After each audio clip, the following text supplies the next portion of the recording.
करता हूं। तो यहां पे टोटल 6 बेनिफिट्स हैं, टोटल 6 फायदे हैं, एक एक करके आपके बीच में रखूंगा। तो क्या आप लोग सब तैयार हैं? जी, मैं रख रहा हूं।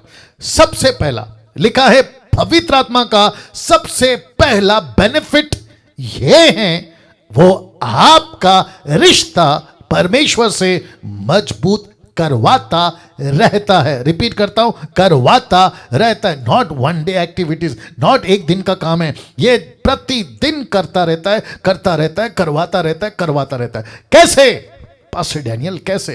रोमियो 8:15 लिखा है, क्या? क्योंकि तुमको दासत्व की आत्मा नहीं मिली, मतलब तुमको नौकर नहीं बनाया, तुमको दास नहीं बनाया, तुमको सर्वेंट नहीं बनाया। लिखा है तुमको दासत्व की आत्मा नहीं मिली कि फिर भयभीत हो, परंतु ले पालकपन की आत्मा मिली है। ले पालक मन का मतलब समझते? The adopted son. Adopted son मतलब जिसको गोद लिया है। गोद लिया समझते हैं आप लोग? गोद लिया समझते हैं आप लोग? ओके। एक लड़का दूसरे लड़के के साथ खेल रहा था, तो एक जो पहला लड़का था उसने उसका मजाक उड़ाकर कहा कि अरे तुझे तो अनाथ आश्रम से उठा के लाया, ऑर्फनेज से उठा के लाया, मैं तो खुद का बाप का बच्चा हूं, मैं तो खुद का माता पिता का बच्चा हूं। इसने सुना सुना सुना सुना, उसने कहा कि देख भाई, तू अपने माँ बाप का होगा, मैं अनाथ बच्चा हूं, ये बात सही है, लेकिन मैं तुझसे बढ़कर हूं। बोला वो कैसे? बोला देख, तेरे को माँ बाप को परमेश्वर ने जैसा दिया, तेरे माँ बाप को वैसे ही लेना पड़ा। अगर तू अंधा पैदा होता तो तेरे माँ बाप को लेना पड़ता, लंगड़ा पैदा होता तो तेरे माँ बाप को लेना पड़ता। लेकिन मुझे देख, कई ऑर्फनेज घूमने के बाद, हजारों बच्चे देखने के बाद, जो परफेक्ट बच्चा था ना, वो मैं हूं। और मुझे अनाथ आश्रम से जरूर उठाया, लेकिन मैं परफेक्ट बोलकर उठाया। वैसे ही पृथ्वी पे कितने बच्चे हैं, पृथ्वी पे कितने इंसान हैं। लिखा है तुमको ले पालकपन, तुमको अडॉप्ट करके परमेश्वर की आत्मा ने लेकर आए। क्यों? क्यों? लिखा है जिससे हम हे अब्बा, हे पिता कहकर पुकार सकते। तो इसको कहते हैं कि परमेश्वर का सबसे पहला बेनिफिट है कि वो हमारा रिश्ता परमेश्वर से मजबूत करवाता है। कौन सा रिश्ता? एक बाप का बेटे का, एक बाप का बेटी का। परमेश्वर कहता है मैं तेरा बाप हूं, तू मेरा बेटा है, मैं तेरा बाप हूं, तू मेरी बेटी है, मैं तेरा बाप हूं, तेरा परमेश्वर हूं। और लिखता है कि तुझे दास नहीं बुलाया, कहता है कि तू मुझे अब्बा बुला सकता है। अब्बा समझते हैं? तू मुझे पिता बुला सकता है, तू मुझे अपना पिता बुला सकता है। सुनो सुनो सुनो सुनो, मैंने नहीं रखा लेकिन फिर भी बोल देता हूं। देखो मत्ती की किताब 6वें अध्याय वचन 9 से आगे, आपको पता है यीशु के चेलों ने क्या कहा? हमको प्रार्थना सिखा, हमको प्रार्थना सिखा। तो आपको पता है यीशु ने क्या कहा? यीशु ने कहा तेरे मुंह से पहला शब्द ये निकले, हे हमारे पिता। वाह! हे हमारे पिता। इस पृथ्वी के ऊपर इसके पहले परमेश्वर को पिता कोई नहीं बुलाता था। क्या कहते थे? यहोवा। क्या कहते थे? सेनाओं के यहोवा। क्या कहते थे? आदोनाई। क्या कहते थे? यहोवा यिरे, यहोवा शमा। ये सब कहते थे, कम से कम 14 नाम। लेकिन परमेश्वर यीशु ने कहा अब तुम परमेश्वर को पिता बुलाओ। कैसा लग रहा है? यह है बेनिफिट नंबर 1। इसको कहते हैं पवित्र आत्मा आता है। Come on listen listen listen listen listen. इस पृथ्वी पे आप गरीब हैं, लेकिन आपका बाप ऊपर बैठा परमेश्वर लाखों करोड़ों करोड़ों करोड़ों रुपए का मालिक है। और उसने आपको हक दिया है कि मुझे बाप बुला, बाप बुला, मुझे तेरा बाप बुला। मैं क्यों अटक रहा हूं यहां पे? मुझे थोड़ा बात करने दीजिए। कहता है कि तू मुझे अपना बाप बुला।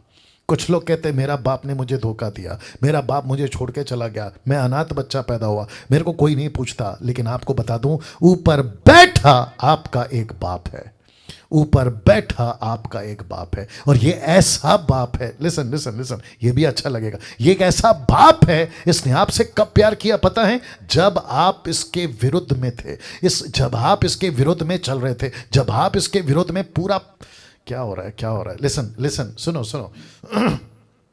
एक बाप था, उसके 2 बच्चे थे। याद आ गया? एक बाप था, उसके 2 बच्चे थे। जो बड़ा बेटा था ना, वो घर पे था, कभी गद्दारी नहीं किया। लेकिन आपको पता है छोटा बेटा गद्दारी किया। याद आ गया? उसने बाप के पैसे उड़ा दिए, बाप को धोखा दे दिया, बाप को झूठ बोला, बाप से छुप छुप के दोस्तों से मिलता था, छुप छुप के दारू नशा सब करता था। लेकिन बाप ने क्या किया? उसको कभी डांटा नहीं, कभी उसको घर से नहीं निकाला, लेकिन वो खुद ही एक दिन घर से निकल गया। याद आ गया? वो खुद ही घर से निकल गया। और जब घर से निकल गया, उसका बाप कहां था कोई बता सकता है? उसका पिता कहां था? खेत में काम कर रहा था? नहीं। क्या वो पार्टी कर रहा था? नहीं। ऐसा लिखा है कि जब वो लौट कर आया तो बेटे ने बाप को कहां पाया पता है? जिस गली से वो गया था, जिस रास्ते से वो गया था, वो बाप उसी रास्ते पे खड़ा था। अब आप सोच के देखो कितने दिन से खड़ा होगा। आज लौटेगा, कल लौटेगा, परसों लौटेगा, हफ्ता, महीना, साल। ऐसा लिखा है कई दिनों के बाद। क्या लिखा है? कई दिनों के बाद, जब उसका पैसा खत्म हो गया, देश में अकाल पड़ गया। आपको पता है अगर संसार का बाप होता तो क्या बोलता मालूम है? अच्छा हो गया जो घर छोड़ के चला गया, मेरे लिए तो मर गया। ऐसा बाप दुनिया में है। कहते मेरे लिए तो मर गया, मैं ऐसे बेटे का शक्ल नहीं देखूंगा। लेकिन ये कैसा बाप होगा? ये पृथ्वी का बाप नहीं था। लेट मी रिपीट, ये पृथ्वी का बाप नहीं था। ये कोई लिटरली बाप नहीं था। ये किसकी बात हो रही है पता है? ये उस बाप की बात हो रही है जिसका मैं भी जिक्र कर रहा हूं। ये उस बेटे की बात हो रही है जिसका मैं भी जिक्र कर रहा हूं। ऐसा कोई बाप नहीं होगा पृथ्वी पे जो किसी को इतना प्यार करता हो कि रास्ते में खड़ा है, दिन रात, सुबह शाम, धूप बारिश, न जाने क्या क्या। और जिस दिन लौटा, आप सभी जानते क्या किया उसने। ऐसा लिखा है कि इतना खुश हुआ कि उसने अपने अच्छी अच्छी भेड़ों को, बछड़े को जो है कटवाया, पार्टी किया, जश्न किया। उसके बड़े भाई को उसकी जलन तक हो गई कि ऐसी पार्टी किस बच्चे के लिए जो तुझे धोखा देकर गया। Can you believe this? उसका बाप क्या कहता है पता है? तेरा भाई मर गया था, जी गया है, खो गया था, मिल गया है। ये ऐसा बाप है। कैसा लग रहा है? ये ऐसा बाप है। और इस अच्छे बाप की मुलाकात किसने कराई? पवित्र आत्मा ने।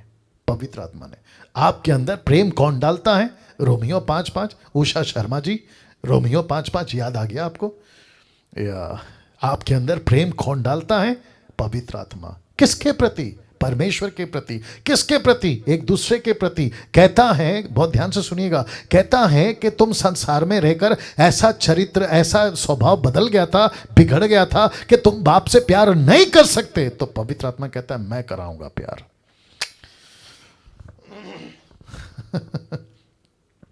अभी कुछ लोग जूम पे, आपके आंसू नहीं रुक रहे हैं। ये आपसे कौन करा रहा है? पवित्र आत्मा। आप मेरे टीचिंग को या आपके प्रार्थना के टाइम पे आपके आंखों से आंसू क्यों नहीं रुकते? कौन करा रहा है? पवित्र आत्मा। ये कौन है? ये पवित्र आत्मा है। बेनिफिट नंबर 2, क्योंकि मुझे वक्त का भी ख्याल रखना है। लिखा है बेनिफिट नंबर 2, पवित्र आत्मा का दूसरा बेनिफिट ये है, वो आपका उद्धार सील कर देता है अनंत काल के लिए। आप नहीं समझे अभी भी?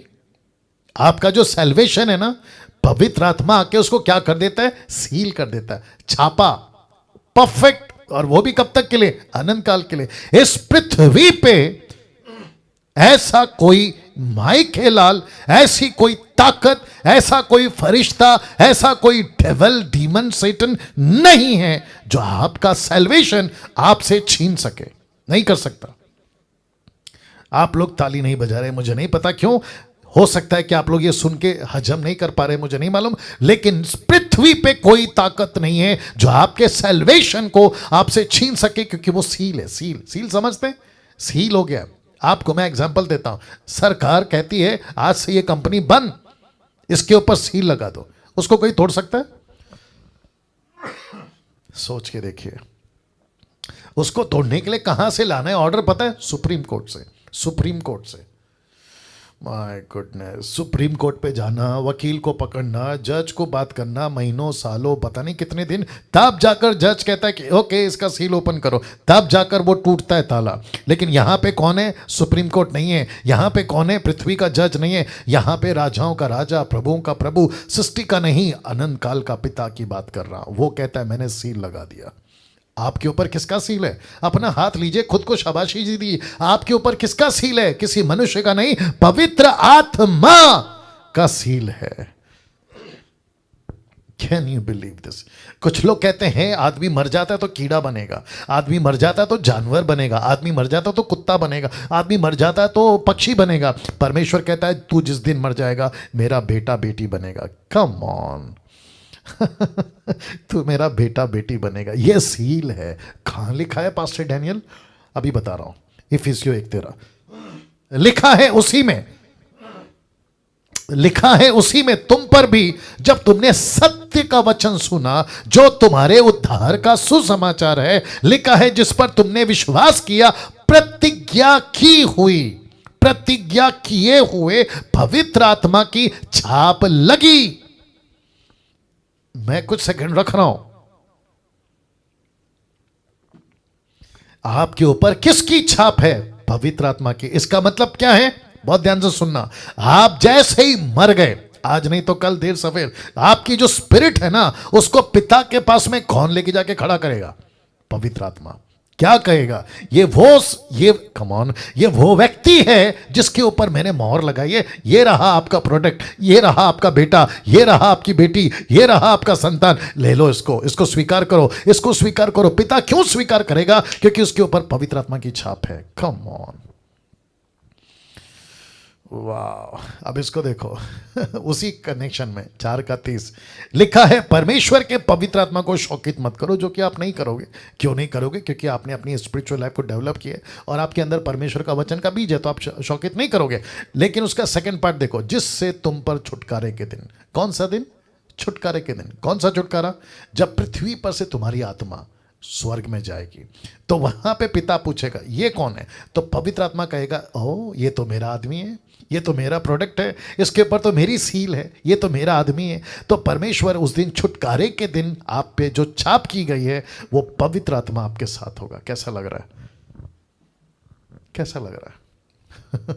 अब आपको तीसरा देता हूं। तीसरा लिखा है रोमियो 8:16 लिखा है, आत्मा आप ही हमारी आत्मा के साथ गवाही देता है। गवाही क्या है? कि हम परमेश्वर की संतान है। Can you believe this? इसका मतलब है आपकी स्पिरिट, परमेश्वर की स्पिरिट, दोनों मिलकर गवाही देते हैं। और आपको पता है कि 2 या 3 की गवाही, रमन साहब, 2 या 3 की गवाही मिलकर पक्की होती है कि यह सही है। और लिखा है कि तुम्हारी आत्मा, परमेश्वर की आत्मा गवाही देती है कि हम परमेश्वर के संतान हैं। मैंने क्या कहा था ट्यूसडे को? आपको जितने भी वायरस का डर है, आपको नहीं होना चाहिए। क्यों? क्योंकि आप परमेश्वर के संतान हैं। आप परमेश्वर के संतान हैं। कैसा लग रहा है? वाह, सी कैसा लग रहा है दोस्तों? तीसरा, माफ करना, थर्ड बेनिफिट लिखा है, पवित्र आत्मा, यानी कि तीसरा बेनिफिट यह है, या ये है, आपके प्रार्थना के जीवन को मजबूत करता रहता है, करता रहता है, करता रहता है। मैं नहीं जानता कैसे प्रार्थना करें। लिखा है रोमियो 8:26 में, इसी रीति से आत्मा भी हमारी दुर्बलता में सहायता करता है, क्योंकि हम नहीं जानते कि प्रार्थना किस रीति से करना चाहिए, परंतु पवित्र आत्मा आप ही ऐसी आहें भर भर कर जो बयान से बाहर है। अभी नीचे का लाइन देख लो, बहुत ध्यान देना, बहुत ध्यान देना। लिखा है हमारे लिए विनती करता है। कौन करता है? पवित्र आत्मा। एक सुनो सुनो सुनो सुनो, अक्सर क्या होता था, मैं प्रार्थना करूंगा, लेकिन आज क्या देख रहे हैं आप लोग? पवित्र आत्मा कहता है, वेट डैनियल, वेट, तू नहीं करेगा, बल्कि तेरे बिहाफ में मैं करूंगा। बाप रे, कैसा लग रहा है? कभी ऐसा पड़ा था? कभी ऐसा सोचा था कि आपके लिए कोई है इस पृथ्वी पे जो आपके बिहाफ में प्रार्थना कर रहा है? इसका मतलब है, बहुत ध्यान से सुनना, ये मूर्ख लोग, कौन? ये मूर्ख लोग कहते हैं अन्य भाषा में प्रार्थना करने से आपकी प्रार्थना सुनी जाएगी। पवित्र आत्मा कहता है, बेटा तेरी हिंदी भाषा भी, तेरी तेलुगु, तमिल, मलयालम भी कोई काम की नहीं है, क्योंकि जब तक मैं तेरे बिहाफ में प्रार्थना नहीं करूंगा, तेरी प्रार्थना तो वैसे ही बेकार है। तो इसका मतलब है कि पवित्र आत्मा कहता है, जहां तेरी प्रार्थना खत्म वहां मेरी प्रार्थना शुरू, जहां तू कमजोर वहां मैं मजबूत, जहां तू गिर गया वहां मैं उठा दूंगा, जहां तुझे नहीं समझता मैं समझा दूंगा। वाह, कैसा लग रहा है? क्या गजब की बातें हैं ये। इनका नाम क्या है? रिंकी नोकबी, रिंकी नोकबी साहब, बस स्टॉप पे खड़े हो? कहाँ खड़े हो? थोड़ा इशारा, थोड़ा ताली, थोड़ा रिस्पॉन्स दीजिए।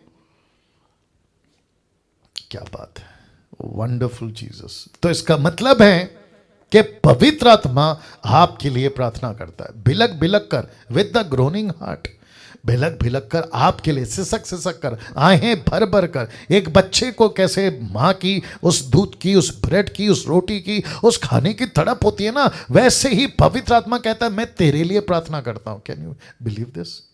वो आपके लिए प्रार्थना करता है, लिखा है ना, वो आपके लिए प्रार्थना करता है, आपके बिहाफ में इंटरसीड करता है। वो क्या बेनिफिट है? चौथा लिखा है, पवित्र आत्मा का चौथा बेनिफिट यह है, वो आपको पाप के जीवन से बचाए रखता है, जिसका जिक्र मैंने अभी किया था। वो आपको पाप के जीवन से बचाए रखता है। वो क्या करता है? आप पाप ना करो ऐसा आपके साथ में रहता है। रेफरेंस दे रहा हूं लेकिन अलग तरीके से दे रहा हूं, ठीक है ना। इब्रानियों 10 का 29, हिब्रू 10:29 लिखा है, अनुग्रह की आत्मा का अपमान किया। कब? जो व्यक्ति जानबूझ के पाप करता है तब। तो इसका मतलब है 25 कहता है कि जो जानबूझकर पाप करता है। 25-26 से अगर आप पढ़ोगे ना तो ये बातें मिल जाएगी, ठीक है ना। तो मैंने पूरा नहीं डाला है, लिखा है अनुग्रह की आत्मा का अपमान। तो आपने अपमान कब किया? उस आत्मा का किया जो तुमको बचा रहा था, जो तुमको सिखा रहा था। अभी देखा ना आपने, ये आपके लिए प्रार्थना कर रहा था, ये आपको तैयार कर रहा था, लेकिन आपने उसी पवित्र आत्मा का क्या किया? आपने उसका अपमान किया। कैसे? पाप करके। तो कौन बचाता है आपको? पवित्र आत्मा।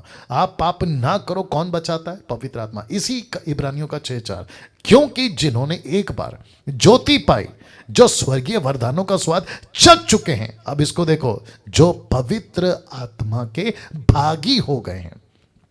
भागी समझते हैं? जो उसके साथ में पार्टनर हो गए, जो परमेश्वर की मिनिस्ट्री में पवित्र आत्मा के साथ पार्टनर हो गए हैं, कोवर्कर हो गए हैं। ऐसा लिखा है कि वो इसलिए हो गए हैं क्योंकि पवित्र आत्मा उनको बचा के रखता है, पाप से बचा के रखता है, उनको सिखाता है ये सही है, वो गलत है, वो गलत है, ये सही है। कन्विक्ट करता है। कन्विक्ट समझते हैं? एहसास आपको ये दिलाते रहता है, राइट। वाह। बेनिफिट नंबर 5, पांचवा बेनिफिट, सेकंड लास्ट, पांचवा बेनिफिट देख लो क्या है। मिनिस्ट्री में आपको लीड करेगा कौन? पवित्र आत्मा। कहां लिखा है? 16:6, एक्ट 16:6 लिखा है, वे फुगरिया और गलतिया देशों में आकर गए और पवित्र आत्मा ने उन्हें एशिया में वचन सुनाने से मना किया। इसका मतलब क्या है? पवित्र आत्मा आपको कहां जाना है, कहां नहीं जाना है, क्या बोलना है, क्या नहीं बोलना है, एक एक चीजों में वो आपको लीड करेगा। तो जिसके चलते लिखा है कि मिनिस्ट्री में आपको लीड करेगा। अभी कुछ लोग कहते हैं कि पास्टर डैनियल हम मिनिस्ट्री कैसे करें? किसको पूछें? बेस्ट है पवित्र आत्मा को पूछो। किसको पूछो? पवित्र आत्मा को पूछो। मुझे प्रचार करना नहीं आता, किसको पूछना है? पवित्र आत्मा को। मुझे रेफरेंस नहीं मिलता, किसको पूछना है? पवित्र आत्मा को। मैं कैसे प्रचार करूं? किसको पूछना है? पवित्र आत्मा को। लिखा है बेनिफिट नंबर 5, पवित्र आत्मा लीड करेगा। बेनिफिट नंबर 6, ध्यान दीजिएगा, आपको सताव के वक्त अगुवाई करेगा। सताव के वक्त, जब आपके ऊपर क्लेश होगा, आपको अटैक होगा, आपको सताया जाएगा, ऐसे टाइम पे क्या लिखा है? देखो लूका 12:11-12, लूक 12:11-12 देखो क्या लिखा है, जब लोग तुम्हें सभाओं में, हाकिमों, अधिकारियों के सामने ले जाएं तो चिंता ना करना कि हम किस रीति से या क्या उत्तर दें या क्या कहें। लिखा है क्योंकि पवित्र आत्मा उसी घड़ी तुम्हें सिखा देगा कि क्या कहना चाहिए। तो कौन सिखाएगा? पवित्र आत्मा। आपको लीड कौन करेगा? पवित्र आत्मा। आपको कौन समझाएगा? पवित्र आत्मा। आपके जबान पे शब्द कौन डालेगा? पवित्र आत्मा। मैंने कल क्या कहा था? पवित्र आत्मा का जबान कौन है? आप। सी तो पवित्र आत्मा आपको लीड करेगा। ये टोटल 6 बेनिफिट्स और वो 11 बातें, उसमें से बाहर निकलते हैं। अब पहुंचते हैं